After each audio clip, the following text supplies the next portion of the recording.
Sarah Boone has a new attorney, the ninth. Will this be the turning point in her case?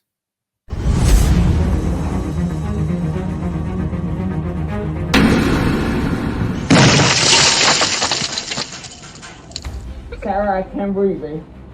That's on you. Sarah, I can't breathe. It's on you. Sarah. Sarah Boone's attorney is going to have a lot of pitfalls to navigate trying to figure out her case. I'm Lainey Law. And I'm attorney Andrew Myers. And today we're going to be discussing the 5 pitfalls that Sarah Boone's attorney is potentially going to be experiencing with this wild and kind of unheard of case, in my opinion. I've never seen anything like this. So one of the first pitfalls that Sarah's attorney is going to need to overcome, drinking was involved. I think with the Karen Reed case, we kind of discussed how, that at least because it involved the vehicle, had a good point to focus a lot about drinking. But can you really use drinking to kind of cover up putting someone in a suitcase and leaving them in overnight? Questionable. A little questionable. So we have this little snippet from News Nation. We have a couple little snippets here. So Boone called 911 after she said she found Torres inside the suitcase the morning after that she and her boyfriend had been drinking and agreed it would be fun to play hide and seek. So I guess playing part of hide and seek is hiding in suitcases in the middle of the living room. Oh, wait a minute. I haven't played hide and seek since I was a little kid. We used to play a game called 50 Scatter back in Pennsylvania. It was the same thing. Somebody hid their eyes, counted to 50, and everybody else scattered. But it's the same thing. But when you're the hider, you don't want it to know where you are. So how does that make any sense that it put her in the suitcase? I mean, I don't know. That's what I'm thinking, because it's like, also, how do you, maybe the getting in the suitcase, one, crazy, the being able to lock yourself up, also kind of insane. No. So now, something that I was wondering too, because it says here, when investigators arrived, Torres was dead. Boone was charged with second degree in 2023. So second degree can still apply to someone even if they've been drinking, is what I'm gaining from that, is because with second degree, there's some level of premeditation, correct? Well, actually, first degree is with malice of forethought and premeditation. Second degree murder is a lower level of intent. There's still intent, but it's not premeditation and deliberation. So that's why although it's hard to understand, if she zipped him into a suitcase, then sat there while he died. You. But yeah, that's the difference. Mm-hmm. So Boone admitted to zipping Torres inside the suitcase, weird game of hide and seek, and then went upstairs to go to bed. She told the investigator she believed Torres could free himself from the suitcase, weird when she put him in there. She said she woke up after passing out on her bed to find her boyfriend unresponsive inside the piece of luggage. Police said that Boone ignored Torres' pleas for help and that he could not breathe.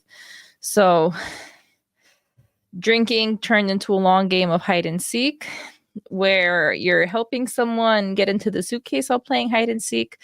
Might be a hard pitfall to overcome right there. Another pitfall. So this, when you hear about the case, there, I feel like, is some reason of, maybe you can doubt it, but when you actually look at the footage, it kind of puts a different perspective. Yeah, so the reason her story, which you just read, kind of falls flat is that during the investigation, detectives found 2 videos on Boone's iPhone, which were later released. The videos appear to show Torres zipped inside that suitcase, occasionally moving and seemingly begging Boone to let him out. In the video, it seems Boone repeatedly taunts him. He was saying, "Sarah, I can't breathe, babe." According to the video. "That's on you," she responds. "Sarah, I can't breathe," he said again. "That's on you," Boone responds, even laughing. So, her story, as you just said, her story was that, they were just playing around. She put him in the suitcase. Everything was fine. She was drunk, so she went to bed and forgot him. So there's no intent. No, but if you've seen the video, you see the suitcase going back and forth and he's yelling at her. So, the moral of the story, folks, don't commit any crimes. Please don't take what I'm about to say wrong. Don't commit any crimes. But if you do, don't video them on your cell phone because they're going to find it. Yeah, the videoing, because like you're saying, is just like it kind of all falls apart when it's just like, they're playing around. It's just like, okay, but then you have that video, I can't breathe. And it's like, well, deal with it. That I thought he could get out. Next pitfall. So this one, I couldn't really determine how much of a part this is going to actually help with Boone's case. But our background, this is from a little synopsis from Wikipedia I grabbed. Prior to his death, Torres had been arrested multiple times for alleged instances of domestic violence against Boone, and she had been arrested one time for alleged instance of domestic violence against Torres. Boone had been arrested once for alleged battery by strangulation against Torres in July 2018 when both Boone and Torres were arrested. However, her charge was dismissed. Torres had been arrested 4 times for alleged battery against Boone. Boone bailed Torres out of jail each time. So the pitfall of what seems to be a long history. I have never been in jail once. I cannot imagine being in and out of jail. And I cannot imagine being in and out of jail related to the same incident with my partner over and over again. Obviously, it's unhealthy. But I'm curious on your input on how this is going to play a part in her trial. Is this even information that's going to be like... Well, by the way, I've been in jail to visit. I've visited clients in probably at least a dozen different facilities in Massachusetts and New Hampshire. I have to say the New Hampshire ones are a little bit nicer. But anyhow, I wouldn't want to be in any of them unless I was visiting. Yeah, part of the new defense, and it's kind of a tortured defense, but from reading into the case, the defense kind of is going to be, well, yeah, all right, now that you caught the video, okay, so what happened was that she was fearful of what he might do if she let him out of the suitcase, and that's the defense against why she didn't let him out of the suitcase. I didn't say that was going to be a successful defense, but everybody is presumed innocent here on this channel and in life in general, so that's the answer to your question. Thank you for that answer. And I'll be sure to run our little banner that we have down there. The thing is just like how you say, like the defense of like being afraid of what she's going to do, could be valid. And I think a lot of these things could be valid when you take them out of the context of the video itself. I feel like the video itself is very damning in this situation. Yeah, and I don't want to taint the jury, but what if somebody in the jury room says, wait a minute. She didn't have to let him out of the suitcase. She could have taken the suitcase outside, locked the door, called the police or a friend, call a friend. Hey, Jorge's in the suitcase outside. Let him out. Don't let him in. I mean, there are other options that she could. So if you're a defense attorney, you've got to come up with some kind of a defense. Maybe he should think of something else. Yeah.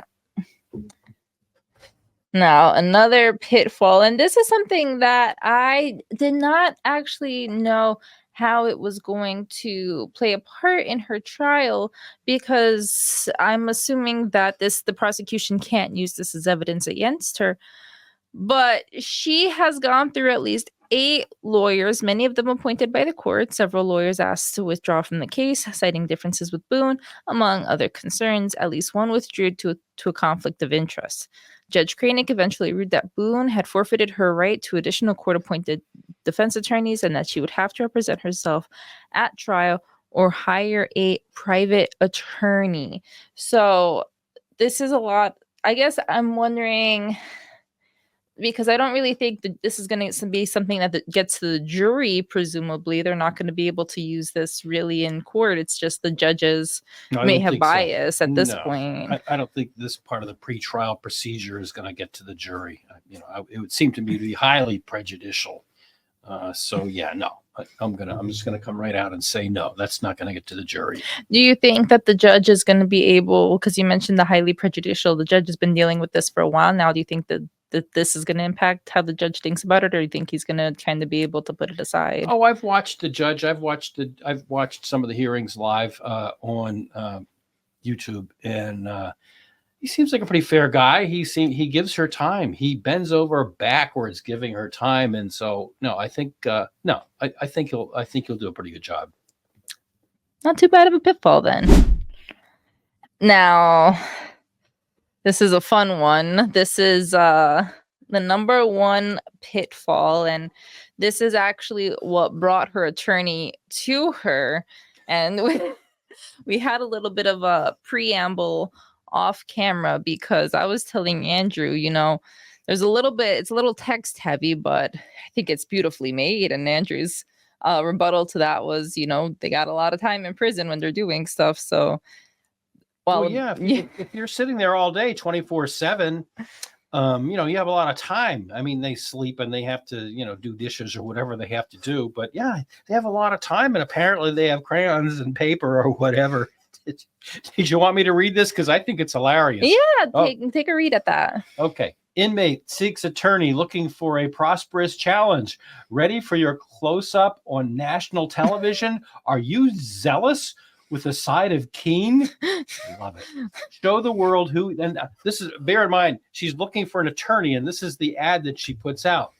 Show the world who you are with your original creativity, extraordinary expertise, and confident ingenuity. Qualifications must include being trustworthy, honest, passion-driven, open. I don't know a lot of attorneys that are passion-driven, but maybe we'll get comments down below that'll demand that I take that back. Oh, this guy seems to be open-minded, exceptional problem-solving skills, client inclusion at all times. Oh boy. Learning orientation, collaboration, extreme efficiency in listening, communicating, understanding. Now, bear in mind, let me stop on that bullet point. Bear in mind that one or two of her attorneys asked to get out of the case because she walked out on conferences. Now, she was in jail. The jail provides a conference room. The attorney comes in and they're going over the case. And for some reason, Sarah walked out of the room during an attorney-client visit in jail. But she wants the new attorney, to have extreme efficiency in listening, communicating, understanding, dedication to success, possessing a winning mindset, capability of excellence in representation, committed, maintaining faith in the client and care, with the ability to think differently and overcome all circumstances. That she did it. No, presumptive innocent. No, presumptive innocent. I take it back. Epic opportunity awaits. Sarah Boone, number 2005623, Orange County Corrections Department. Invest in the oppressed. Believe. It's very ambitious. I would say that these qualifications are a little bit harder than most job applications that you find. So, we're starting off the gate a little heavy for something that financially might not be the most rewarding. Well, I saw her new attorney interviewed on Court TV. I saw her new attorney interviewed, and when he saw this, he kind of shook his head like all the rest of us are. But he said, this just isn't right. Everybody is entitled to a defense. The U.S. Constitution demands that a person that's accused is entitled to a defense. And for the judge to say, that's it, you can't have another attorney, not that the judge didn't have a right to be very frustrated, but everyone has a right to a defense. And so he said, look, if I think his direct quote was, if criminals are going to have to start representing themselves, the system will break down. So that's why he stepped in. He's a guy that is very experienced. He's been trying cases for many, many, many years, criminal cases, jury cases. And so I think he is doing a pro bono. He said that he made her sign a fee agreement, but she doesn't have any money, and you can't stamp out that many license plates or whatever they do in jail in Florida. Who knows? So I believe he required that she have some skin in the game. In the event she is found not guilty and gets a job, she'll have to pay him that way. In the event that she is found guilty and spends the rest of her life or a period of it in jail, she'll have to come up with a way to pay him, sell a lot of candy bars. I don't know. But So, and it also seems that the work has been cut out for him too, which this is, what I think might end up being the biggest pitfall is that they weren't going to really extend anything with the court dates, from my understanding, that, he has these however many years to catch up with this case. And the judges, we're doing this, we're getting through it, we're not going to give any extensions. So to be able to navigate that, it's a big undertaking. And a lot of the comments were that he's not going to really, especially because where he's going to be going to court for this is a bit further, it's not really manageable to get from his office, that this is a huge undertaking for what could potentially not be any compensation and a lot of hard work in a short time period. Yeah, the crime was way back in 2020, and here we are as we record this in 2024 with our trial coming up. And a case like this that has that much history and that many motions and that much discovery and photographs and documents and police reports and all the rest, he's got to not only read all of that, but, master it and understand every word, every sentence, every phrase, who said it, why'd they say it, what's behind it, where are the documents behind the statements. So he's really got to catch up. Trial preparation on a good day is stressful, but this isn't a good day in terms of the fact that, there's big history. There's a ton of paperwork, or now we're all electronic. There's a ton of documentation, and he's pretty much going to have to shut his office down. I think he said that pretty much in an interview. He's going to pretty much have to shut his office down and have a staff. And now he and his staff are pulled away from other cases that they are presumably working on. He's a successful attorney, so I'm sure he has a lot of other cases. So, yeah, you got to admire the guy. I know we'll have comments down below. He's a this, he's a that. Why would he take on this case? Because, as was said, the system breaks down if you don't provide a defense. And I agree with that. I totally agree with that. Very noble, very noble. So, despite the qualifications, the lengthy qualifications list, she may have found her guy. I mean, it seems that there's already been a little bit of back and forth between them, but he saw very lengthy qualifications, and he knew that things were rough, and he went in with the best intentions, and we're going to take a look and see how that goes. But he's got a lot of pitfalls to overcome. That being said, guys, thank you so much for watching. It's been a little bit of a crazy case. And, like we talked about, things can go sour real quick, especially when you got videos of you laughing and basically saying, that's on you. And I would like to hear comments down below. I would like people to comment as to what they think about her new defense, her defense. Now that, at first she said that, they were just playing and she fell asleep. She wasn't responsible. Then they find the video on her iPhone. So now she changes her defense to say that, she was afraid of what might happen if she let him out. So that's why I didn't let him out. So I want to hear in the comments down below, how many people think that'll work? How effective will that be? If you were on the jury, what would you say? Yeah, let us know what you think in the comments. Do you think it'll be effective? Do you think there's any reason that he would take this on if he didn't think that he could win it? We'll be sure to see you guys in the next one. Thank you. Whether you're in the grocery store, the gas station, or anywhere else, please remember to be kind to people. You don't know what they're going through. And the same goes for our comments section. We want you to comment, but be nice, be kind, be positive if you can. And thank you for watching. Be sure to like and subscribe. Have a good one. Sarah.